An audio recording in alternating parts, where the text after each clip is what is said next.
Bismillahirrahmanirrahim.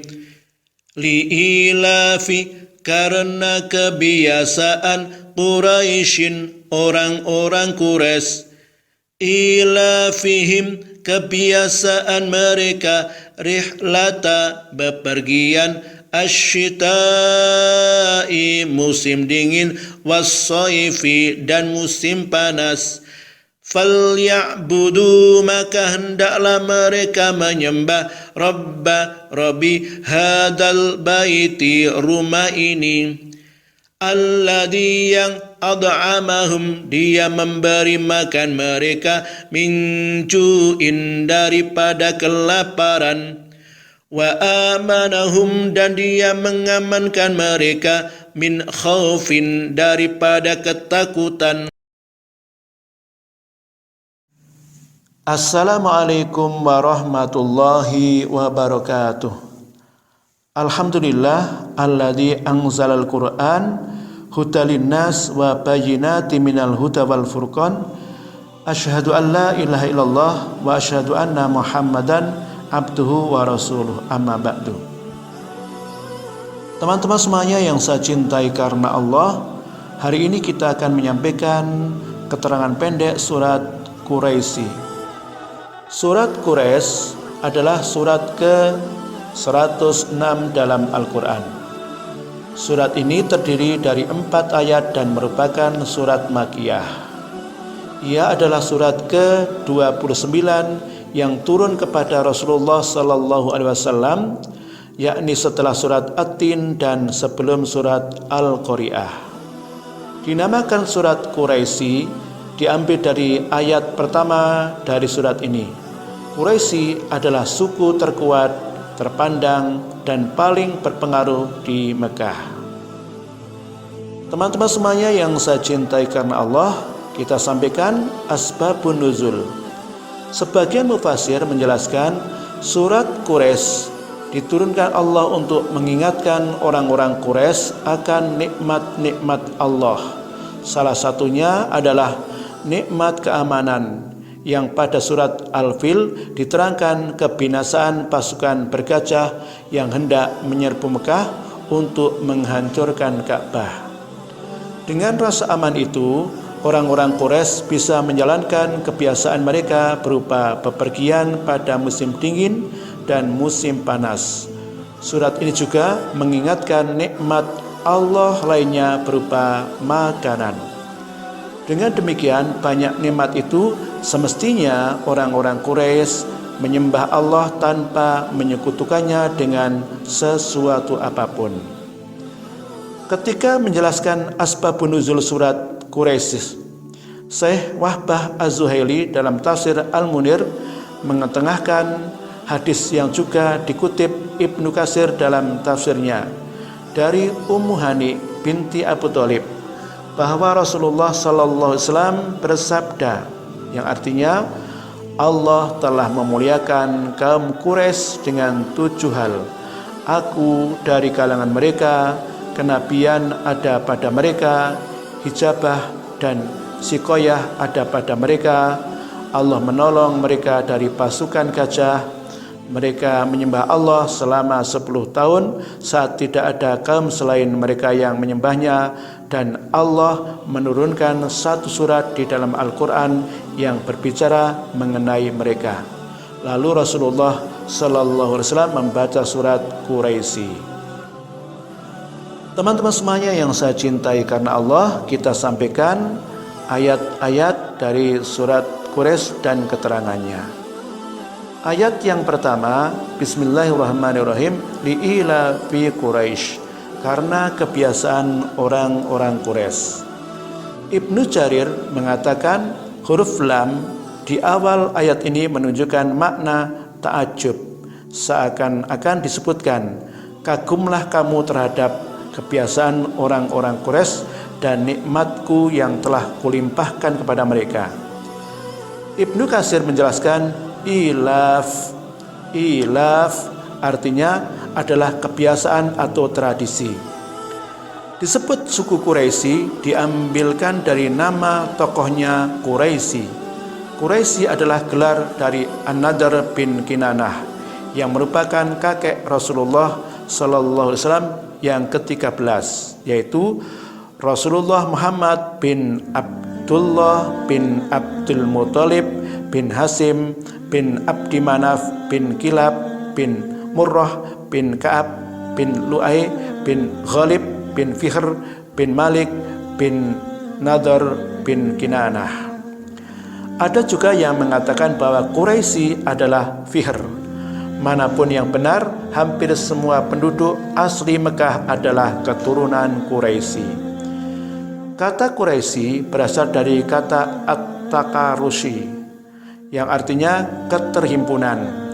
Anggota suku ini tadinya terpencar-pencar lalu menyatu dalam himpunan yang sangat kokoh sehingga disebut Quraisy. Ada pula pendapat bahwa Quraisy berasal dari kata Qarasya yang artinya berusaha atau mencari. Suku ini dinamakan Quraisy karena terkenal sebagai pengusaha yang ulet dan selalu mencari orang-orang yang butuh untuk dibantu karena kedermawanan mereka. Ada lagi yang berpendapat bahwa Quraisy berasal dari kata Kirshi yang artinya adalah ikan hiu.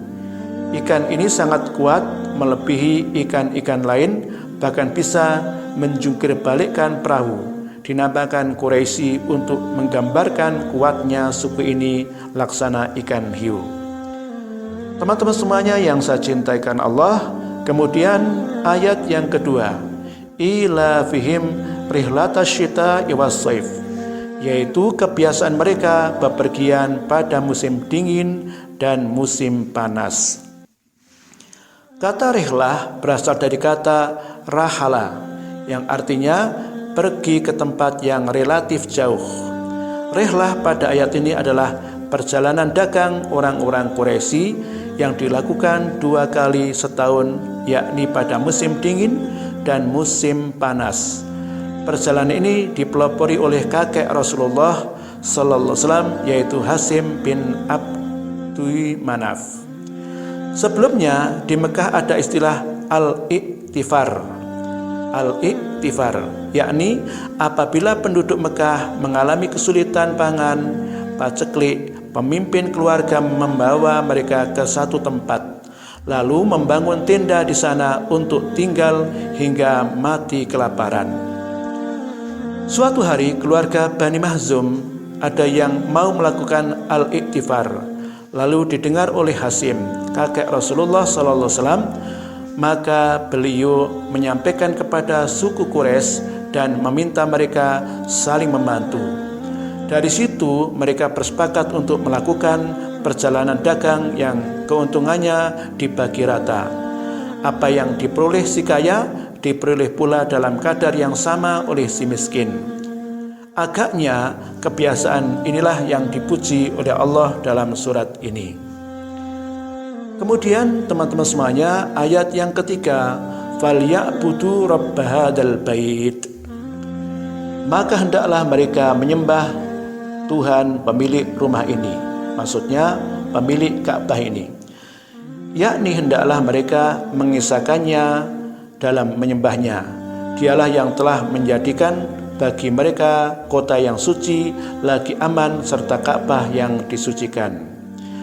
Perihalnya sama dengan firman Allah Ta'ala dalam ayat yang lainnya yang artinya, aku hanya diperintahkan untuk menyembah Tuhan negeri ini, yaitu Mekah, yang telah menjadikannya suci dan kepunyaannya lah segala sesuatu, dan aku diperintahkan supaya aku termasuk orang-orang yang berserah diri. Quran surat An-Naml ayat 91. Kemudian firman Allah ayat yang keempat, alladzi ad'amahum min ju' wa amanahum min khauf, yang telah memberi makanan kepada mereka untuk menghilangkan lapar dan mengamankan mereka dari ketakutan. Dialah yang memberi mereka makan agar tidak lapar, dan dialah yang telah memberikan keamanan dan banyak kemurahan kepada mereka. Maka hendaklah mereka beribadah kepada Allah dengan mengesahkannya dan tidak menyekutukannya dengan sesuatu apapun. Dua kenikmatan dalam ayat terakhir ini, kesejahteraan ekonomi dan stabilitas keamanan, merupakan dua hal yang sangat penting bagi kebahagiaan masyarakat. Dan nikmat-nikmat Allah atas Quraisy merupakan karunia Allah yang memiliki rumah, yaitu Ka'bah. Sehingga layaklah Allah ketika meminta kepada mereka agar menyembah kepada pemilik Ka'bah, yaitu Allah Subhanahu wa Ta'ala. Teman-teman semuanya yang saya cintai Allah Subhanahu wa Ta'ala, penutup surat Quraisy atau menutup dari tafsir surat ini adalah surat ini terkait erat dengan surat Al-Fil. Bahkan sebagian ulama menyebutnya satu surat. Surat Al-Fil menjelaskan penghancuran pasukan gajah yang akan menyerang Ka'bah. Surat Quraisy menjelaskan nikmat Allah kepada Quraisy karena Ka'bah di kota Mekah. Surat Quraisy mengingatkan nikmat-nikmat Allah yang diberikan kepada orang-orang Quraisy, mulai dari kebiasaan perjalanan dagang sehingga mereka mendapatkan kecukupan makanan dan juga mendapatkan keamanan ketika di dalam perjalanan. Padahal penduduk lain, suku-suku lain selalu berperang dan mereka dalam ketakutan ketika mereka mengadakan perjalanan. Allah muliakan orang-orang Quraisy bepergian kemanapun mendapatkan keamanan. Maka Allah pun memperingatkan mereka agar beribadah kepadanya tanpa menyekutukannya. Demikianlah teman-teman semuanya keterangan pendek surat Quraisy. Mudah-mudahan bisa diambil hikmahnya, pelajaran bagi kita, yaitu kebiasaan orang-orang Quraisy yang mereka berdagang ke dua negara, yaitu ketika musim dingin mereka pergi ke negeri Yaman karena Yaman suasananya hangat, dan ketika musim panas mereka pergi ke Syam karena Syam adalah tempatnya sejuk. Mereka berangkat ke Yaman berdagang, mereka berangkat ke Syam berdagang. Nanti ketika berada di sana mereka mendapatkan laba, mereka pulang membawa barang-barang yang berada di dua tempat itu dibawa kembali ke Mekah dan mereka jual kembali di negerinya, atau kemudian mereka jual ke negeri yang lainnya.